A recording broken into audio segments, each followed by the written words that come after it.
When I first was a minister in Bath, Maine, there were two families that took me in, as it were, paid lots of attention to making sure I had a place that felt like home. The first family was the Perrys. Mrs. Perry would make dinner sometime before I arrived, I assume, because when I arrived at their home, everything was just so, and I'd be handed a glass of wine, and the two Perrys, Mr. and Mrs. Perry, would engage me in conversation and ask me questions. And about 5 minutes before dinner went onto the table, Jane would disappear into the kitchen and then come out with everything piping hot, and we would sit down to a meal. Often other people would be guests as well, sometimes some of her children who were about my age. And then after dinner, I was only allowed to carry a few dishes to the kitchen before I would be shooed away and sent home.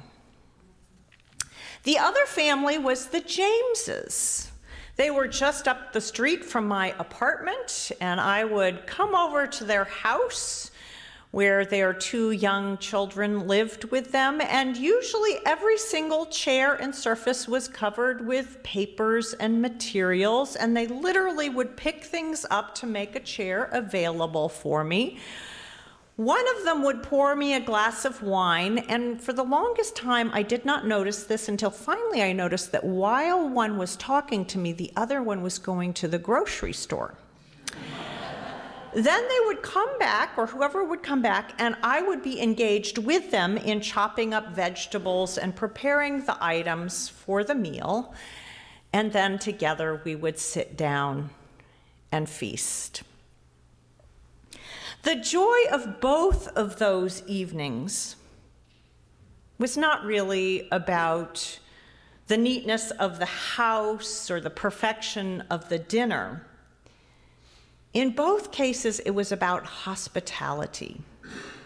The way in which both families, in their own way, made space for me at the center of their evening. They paid attention to my presence. They welcomed me with joy and appreciation in a way that made me feel incredibly included and even part of their family. Now, for many years, Martha has gotten a bad rap from biblical scholars. The story is often told as if Martha has the wrong kind of faith, busy and distracted and overly engaged in the work of hospitality, while Mary represented this right kind of faith, quiet and contemplative and sitting at Jesus' feet. But then over time, the world changed a bit. Some of the biblical scholars began to be women. And women noticed that the story sounded different to them. Well, of course, they thought, Mary gets praised because Scripture as a whole favors what was once thought of as a kind of male spirituality, which ironically asked men to be very passive and spiritually minded, and then gave women a hard time for doing work. And the women biblical scholars said to themselves, well, dinner doesn't get magically put on the table. Someone has to chop the onions and stir the pot and make sure there are enough plates for everyone. More to the point, this is no private event. So if in your mind for years you've just thought of Jesus at home with Martha and Mary, I want to invite you to look at the cover of this order of worship instead. At this point of Jesus' ministry, there were certainly always a lot of people around.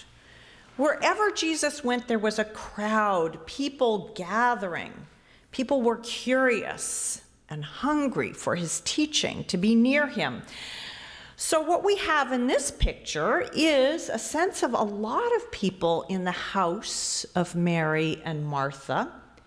Next to Jesus in blue is actually Jesus' mother, Mary. At his feet, the other Mary.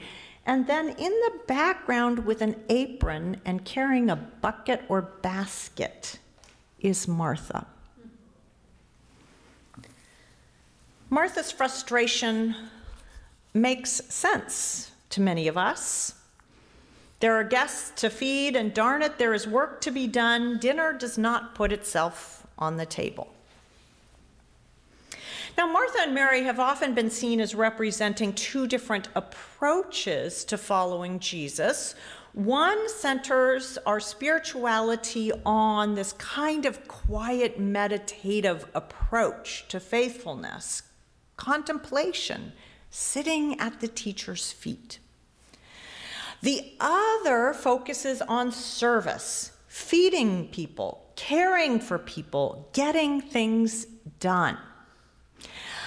I'm actually looking at Jeff Buck in the pews today. How often do you guys get to see Jeff Buck in the pews?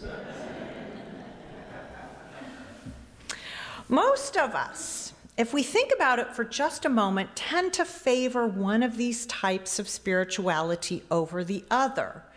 Either we think our primary job is to be meditative and contemplative and think about our faith quietly, to read and to study. Or we might prefer faith as a kind of service. Let's do things, let's work for justice, let's make things happen. As is true in Scripture and in life, the text we read today needs to be read in context.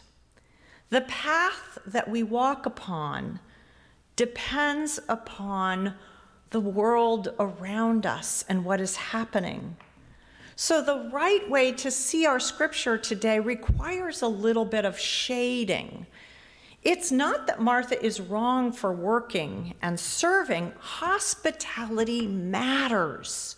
Feeding people matters. Service matters. What probably happened is that Jesus simply was giving her a little pushback because of timing or emphasis or resentment. Yes, dinner needs to be on the table. Make sure that Jesus is at the center, but don't let your resentment that others aren't doing what you are doing cloud your approach to seeing Jesus. Focus on Jesus, not on your judgment of where other people are on their walk. Because paying attention is what is really important. And paying attention becomes a kind of rest. Just like paying attention to birds is a form of rest. When we are busy doing and worrying and wondering for ourselves, is this right? Is this the right thing? Am I doing enough? Why aren't others helping? Then we are getting in the way of our own capacity to truly welcome other people.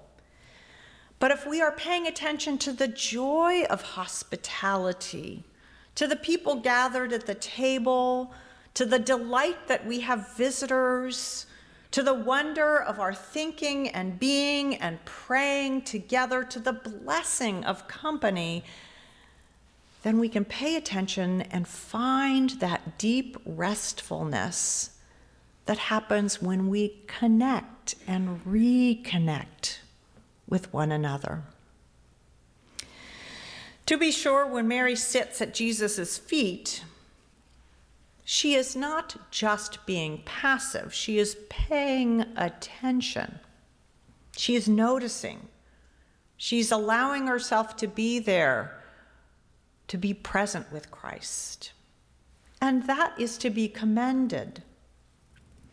But to be sure, when Jane Perry or Marie James welcomed me into their homes with all the accompanying work, whether it happened before I showed up or while I showed up, they were paying attention to me. In a world that constantly tells us to hurry, to practice, to fix, to accomplish, simply paying attention to the person in front of us can feel almost radical. But don't let this story make you think that you have to choose between service and spirituality. Let the story teach us that welcoming Christ should simply be at the center of whichever approach we take. We can certainly sit still and be restful without Christ at the center.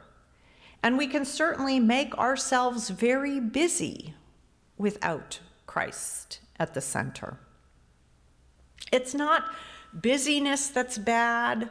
Much of work is good and holy work. Meals need to be cooked. People need to be taken care of. Communities need those of us who are willing to roll up our sleeves.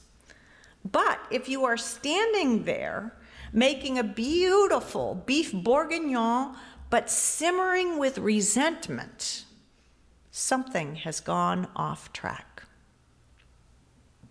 If you take time to keep guests, to keep other people at the center, at the joy of welcoming, then you are doing the holy work of hospitality. Being truly present with others, that is when something holy happens.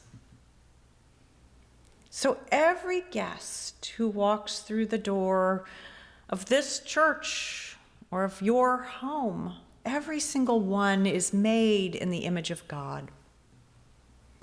And every person you meet at the post office or the grocery store, going about your work, is made in the image of God. And when we keep that in mind and truly spend time to connect, we find a deep groundedness that is restful, that helps us to reconnect and be rejuvenated. So we welcome each other, we serve each other with joy, we serve alongside each other with joy. We pay attention to the love that is right in front of us. And in this way, we find true rest.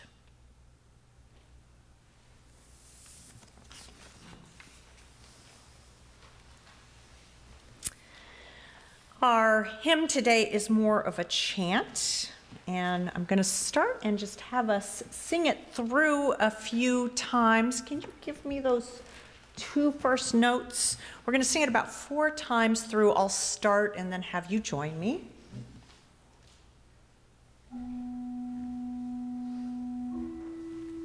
Thank you. Be still and know that I am God. Be still and know that I am God. Be still and know that I am God. Be still and know that I am God. Be still and know that I am God.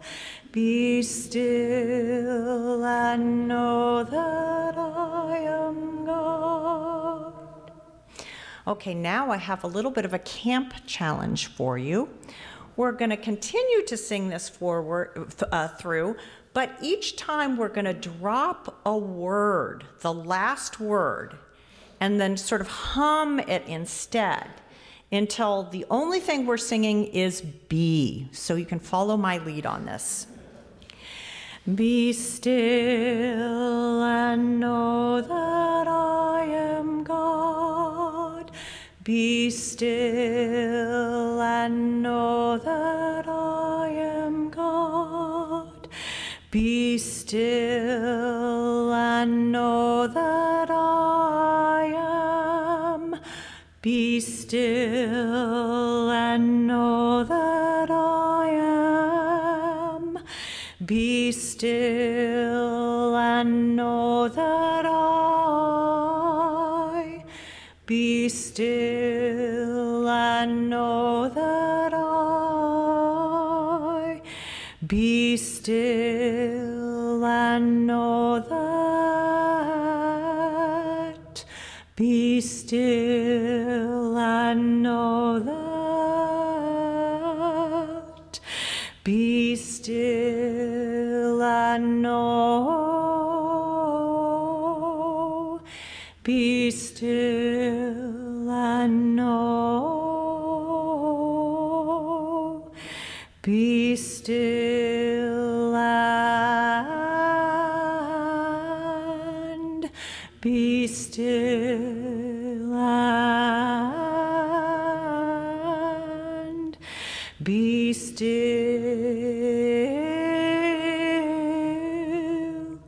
Be still.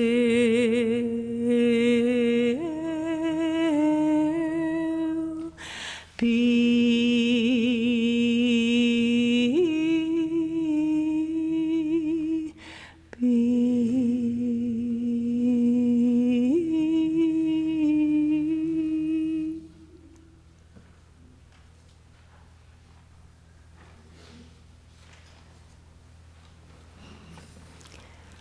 Out of gratitude for all the gifts God has given us, we return a portion. This morning's offering will now be received.